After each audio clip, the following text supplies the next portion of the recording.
নিসাবুস সরফের সবক নম্বর 1। ইবতেদায়ী বাতে মানে আরম্ভণীর কিছু কথা। ইলমে সরফ কি তারিফ। ইলমে সরফের তারিফ वो इल्म ওই ইলিম जिसमें যার মধ্যে ऐसे उसूल ও कवानीन का बयान हो, এমন কিছু উসুল মানে সূত্র নিয়ম কানুনের বয়ান হবে, জিনকে জরিয়ে যার দ্বারা এক কালিমা সে একটি কালিমা থেকে दूसरा কালিমা বানানে, অপর একটি কালিমা বানানোর और सेगों में एवं सेगार मध्य तगय्युर व तबद्दुल करने का तरीका मालूम हो, অর্থাৎ সেগার মধ্যে বদলা বদলি করার তরিকা জানা যাবে। মৌজু অর্থাৎ এই ইলমে সরফের বিষয়, কি বিষয়ে এই কিতাবের মধ্যে আলোচনা হবে। ইলমে সরফ কা মৌজু সেগা কে এতেবার সে কালিমা है। ইলমে সরফের মৌজু বিষয় হলো কি, सेगार दिख दिए यदि देखा जाए कलिमा, यानी कलिमा में आने वाले हरूफ और उनकी हरकत व सकनात पर खास बहस की जाती है। अर्थात कलिमार मध्य जे হুরুফ আর সেই হুরুফের যে হরকত বা সাকিন যেগুলো আসে সে সম্পর্কে বিশেষ বেহেস করা হয়। গর্জ গায়াত এই কিতাবটি পড়ার অর্থাৎ इल्म सर्फ পড়ার उद्देश्य सेगों को बनाने और उनमें होने वाली तब्दीली को जानना।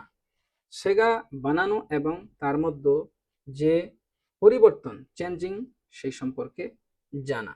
खा वो तब्दीली ज़ियादती হুরুফ से हो या हज़फ़े হুরুফ वगैरह से, মানে সেই চেঞ্জিং ওর মধ্যে চাহে হরফকে বাড়িয়ে দেওয়ার জন্য হোক বা হরফকে সেখান থেকে হজফ করে দেওয়ার জন্য হোক। वजह तस्मिया इल्म सर्फ के इल्म सर्फ क्यों बोला है। इल्म सर्फ को सर्फ कहने की वजह यह है, इल्म सर्फ के सर्फ बोलार कारण এটা যে इसका लुगावी माना फेरना है।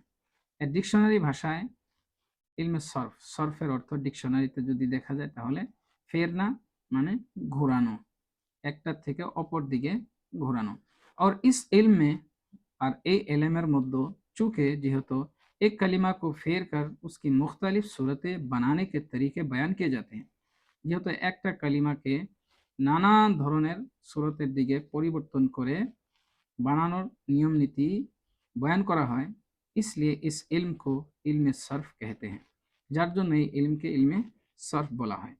ইলমে সরফ का समरा, इल्म सर्फेर समरा फल अरबी कलिमात और लुगत को समझने की ऐसी सलाहियत का पैदा होना जो कुरान मजीद व अहादीस करीमा को समझने में मुआविन व मददगार होती है। মানে ইলমে সরফ পড়ার ফায়দা উপকার কি হবে, আরবি কালিমাত এবং লুগাতকে বুঝার এমন একটি তার মধ্যে দক্ষতা সৃষ্টি হবে যে কোরআন মজিদ এবং হাদিসে করিমাকে বুঝার জন্য এই ইলমে সরফ সহায়কারী হবে। इल्म सर्फ की फजीलत, इल्म सर्फर फजीलत चूँकि इल्म सर्फ के ज़रिए कुरान मजीद और अहादीस नबविया को समझने में मदद मिलती है, যেহেতু ইলমে সরফের দ্বারা কোরআন মজিদ এবং আহাদিসে নববিয়ার নবীজির হাদিসকে বোঝার জন্য সহায় পাওয়া যায়, इस वजह से इसको শরফ ও ফজিলত হাসিল है, যার জন্য ইলমে সরফের খুবই একটা বিশেষত্ব মানে গুণ রয়েছে। मर्तबा इल्म सर्फ़ मर्तबा इल्म सर्फ़ उमूमन इल्म नहू से पहले पढ़ा जाता है। इल्म सर्फ़ के विशेष करे इल्म नहूर आगे पढ़ा है, चूँकि इल्म सर्फ़ में कलिमा की साख्त और सेगा बनाना, उनमें तब्दीली का तरीका और साख्त में तब्दीली के सबब माना में तब्दीली को बयान किया जाता है, और इल्म नहू में हासिल शुदा कलिमा पर दुरुस्त एराब लगाना सिखाया जाता है। और जाहिर है कि एराब से पहले कलिमा का होना ज़रूरी है, जैसा कि मशहूर है असरफ़ु उम्मुल उलूमी व नहवु अबूहा। এর সহজ ভাষায় যতটুক উর্দু ইবারত পড়া হলো, সহজ ভাষায় যেরকম একটা ঘর বানাইতে গেলে আপনার ইটের দরকার, পাথর বালুর দরকার, তদ্রূপ ইলমে সরফ মনে করেন। আর ইলমে নহুর দ্বারা এই পাথর বালু ইট সিমেন্টগুলো যেরকম সব কিছুকে একত্রিত করে একটি ঘর প্রস্তুত করা হয়, মানে যেরকম একটা মিস্ত্রি। ইলমে নহু এটা ইলমে সরফ যখন যখন আপনার কাছে মানে শব্দ থাকবে, সেই শব্দের উপর জের জবর পেশ কোন জায়গায় কি লাগাবেন এগুলো তো ইলমে নহুর মধ্যে আপনি শিখতে পারবেন।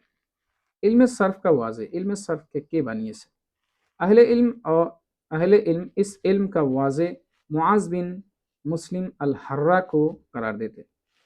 ওলামা একরাম এই ইলিমের ওয়াজে অর্থাৎ যে বানিয়েছে তাকে মুআজ বিন মুসলিम अल हर्रा के बोले जे उन्हीं बानिए से, जो इमाम अबुल हसन अली बिन हमजा अल कसाई का चचा और उस्ताद भी था और तकरीबन 150 साल की उम्र पाई। इल्म सर्फ का दायरा, इल्म सर्फर दायरा, ये इल्म अस्माए मुतमक्किना मोरबा और अफ़आल मुतसरिफ़ा के साथ खास है। लिहाजा जो अस्मा व अफ़आल तशरीफ़ को कबूल नहीं करते, जैसे अस्माए मबनिया, अस्माए अजमिया, अस्माए अस्वात, अफ़आल जामिदा और तमाम हरूफ, वो इस इल्म की आभास से खारिज हैं।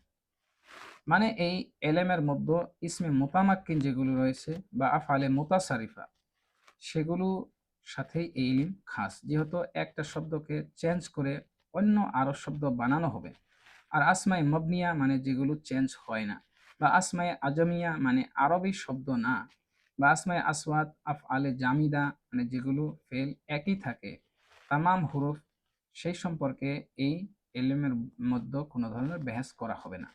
নোট, तशरीफ दो मानी के लिए इस्तेमाल होता है, तशरीफ दुईटी मानार জন্য ব্যবহার হয়, और यहाँ दूसरे माना मुराद हैं और এখানে দ্বিতীয় মানাটি মুরাদ। वाहिद से तस्निया व जमा और मुजक्कर व मुअन्नस वगैरह की गर्दानी, वाहिद থেকে तस्निया जमा मुजक्कर मुअन्नसेর गर्दान, किसी कलिमा का तखफीफ तालील इदगाम इबदाल ज़ियादत को कबूल करना। এখন এই জায়গায় কিছু সওয়ালাত দেওয়া আছে, যতটুকু পড়ানো হলো সেগুলো যদি ভালো করে বুঝে থাকেন তাহলে নিশ্চয়ই সওয়ালের উত্তর দিতে পারবেন।